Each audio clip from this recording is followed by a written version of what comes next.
There's nothing better than going to a movie, expecting it to really suck, and it ends up being freaking awesome. Yeah.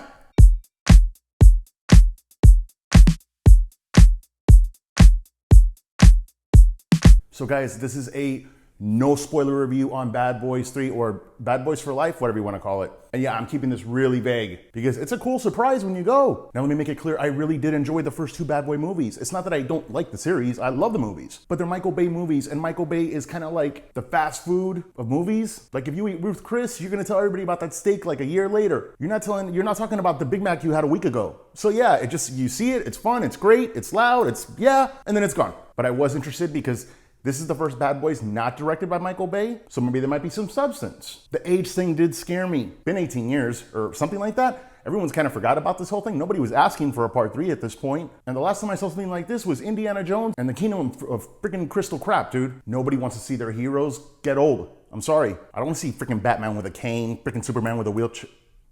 But back to Indiana Jones, it's like, I call it Danny Glovering it. Oh, I'm getting too old for this, I'm getting too old for this, I'm getting too old for this. You don't be reminded all the time. It was depressing to see freaking Indy like that, dude. Luckily for us, the 2 stars of Bad Boys they're black. Yeah, black people don't age, bro. Freaking black people are vampires. And I do like that they weren't throwing their whole "we're older now" thing in your face. It did get brought up. Plenty, but it was organic conversation and it made sense. And we pick up Mike and Marcus, and yeah, dude, they're older now, but Marcus is what you'd see out of a guy who's 25, like still a family man, but he's been married 25 years now. Mike, still Mike, but he's getting older. And yeah, to be approaching like I don't know, to be like in your 40s and still a bachelor, I'm guessing that's gotta be depressing.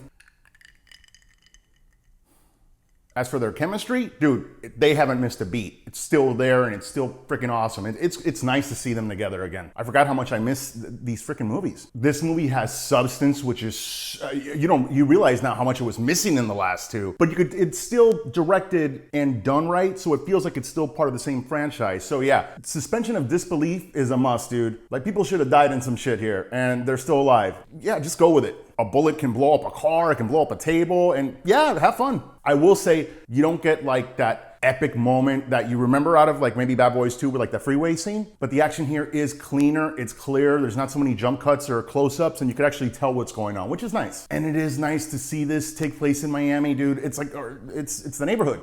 So it's kind of cool to see. It's like, oh, I know that place, I know that place. And this movie is bloody and it's violent, and I freaking like that, man. Yeah, forget the PG-13, dude. Go for the freaking R. And the violence here, it's yeah. Not afraid to get a little bit gory, and again, cool. And something else I cannot say enough of, the freaking villains. Oh my God. Unlike the first Bad Boy movies, like the villains here, they're not cartoons. They're real villains. Quality like Killmonger, minus the cheap CGI. You also have like the whole young team and everything that you see in the video, in the trailer. It's not a spoiler. They actually add to the movie. It's not just like, oh, look at us, we're new. It's like, no, they were actually quality, dude. And it kind of expands the Bad Boys universe. And I can't say enough, dude, this was fun. There are questions about like life, mortality, and it addresses those things, man. This movie, it has substance. It's got weight. And like I said before, I'm not used to seeing that in a Bad Boys movie. And this movie really does take the Bad Boys, I guess, franchise and start to bring it to a new direction. Fast and Furious did that, and this to me is the Fast 5 of Bad Boys. Fast 5 being my favorite Fast and Furious movie, and without a doubt, this is definitely my favorite Bad Boys movie. In fact, this is the first time I actually seen a Bad Boys movie that I actually can't wait for the next part, if they do one. But yeah, dude, it's awesome. If you've seen it, let me know what you thought in the comments. Dude, yeah, I hope I'm not alone here, man. This was freaking good. Hope the rest of the 2020s like this. Guys, I hope you like my review. Please like, subscribe to whatever stuff that I have, and yeah, thanks for watching.